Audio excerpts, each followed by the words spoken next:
ओम श्री सिद्धिविनायकाय नमः।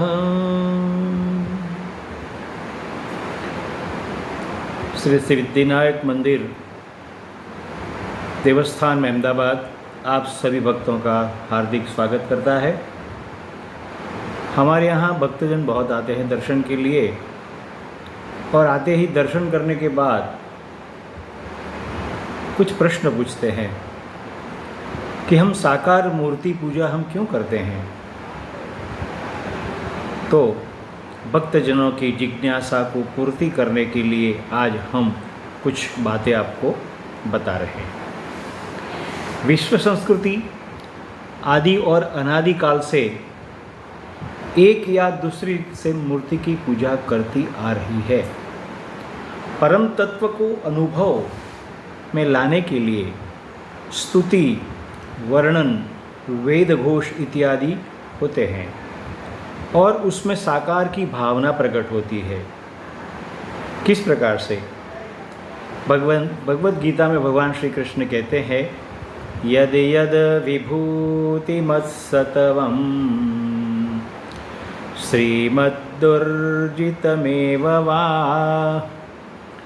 तत्तदेवावगच्छतवं मम तेजो अंशसंभवः। अर्जुन, इस विश्व में जो दिखते हुए जो तत्व है कौन कौन से? तो कहते हैं चंद्रमा, सूर्य, तारा, पृथ्वी, तेज, जल, ये सभी मेरी विभूति है और वो प्रत्यक्ष स्वरूप में दिखाई पड़ती है। तो आप सोचिए, प्रत्यक्ष दर्शन करना, प्रत्यक्ष दर्शन होना, ये एक प्रकार से मूर्ति पूजा का ही एक लक्षण है, क्योंकि प्रत्यक्ष दिखते हैं। महिम्न स्तोत्र में भगवान कहते हैं, तव तत्वं न जानामि कीदृशोऽसि महेश्वर यादृशोऽसि महादेव तादृशाय नमो नमः। हे प्रभु, आप कैसे हैं मैं नहीं जानता, आपके तत्व को भी मैं नहीं जानता, और मैं केवल आप कैसे हैं, जिस स्वरूप में है उस स्वरूप का मैं दर्शन करता हूँ। इस प्रकार से भगवान को अव्यक्त होते हुए भी शुद्ध स्वरूप में पहचानने के लिए उपासना के स्वरूप में मंत्र गान किया जाता है।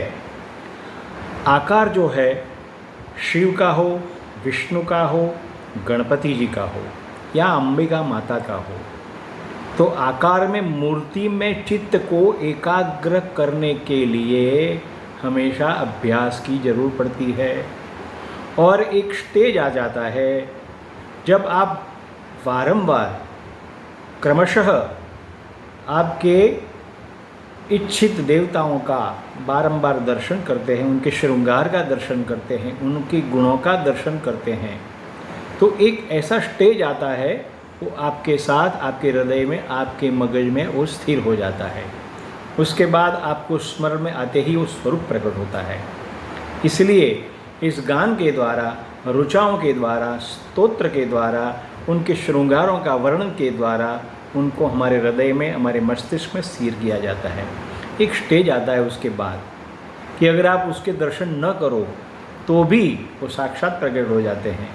लेकिन यहाँ आपको मैं बात बता दूँ कि वो स्टेज आने के बाद भी मूर्ति पूजा आपको त्याग नहीं करनी है, क्योंकि मूर्ति पूजा अगर आप छोड़ते हैं एक बार और केवल ध्यान में बैठ जाते हैं, ध्यान के अंदर मन की जो तीव्र गति है वो कहीं न कहीं भटका देने वाली होती है, उसके बाद वो स्वरूप लुप्त न हो जाए। इसीलिए ऋषि मुनि हमें कहते हैं साकार मूर्ति पूजा अत्यंत आवश्यक है। इसलिए हमारे यहाँ ये भी कहा है, भावो ही जगत कारणम। मनुष्य जिस प्रकार से भावना प्रकट करता है, अपने हृदय में उसकी कामना करता है, वही भाव, वही जगत उसके प्रत्यक्ष स्वरूप में भी आता है।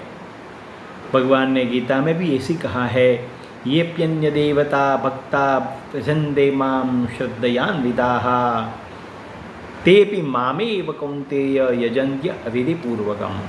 मतलब सभी विभूतियों का भी वर्णन करने के जैसा उनका वर्णन हुआ है वैसा विभूतियों का दर्शन करना, वो ही मेरे दर्शन के स्वरूप के योग्य ही है, वो मेरी विभूति संकल्प है।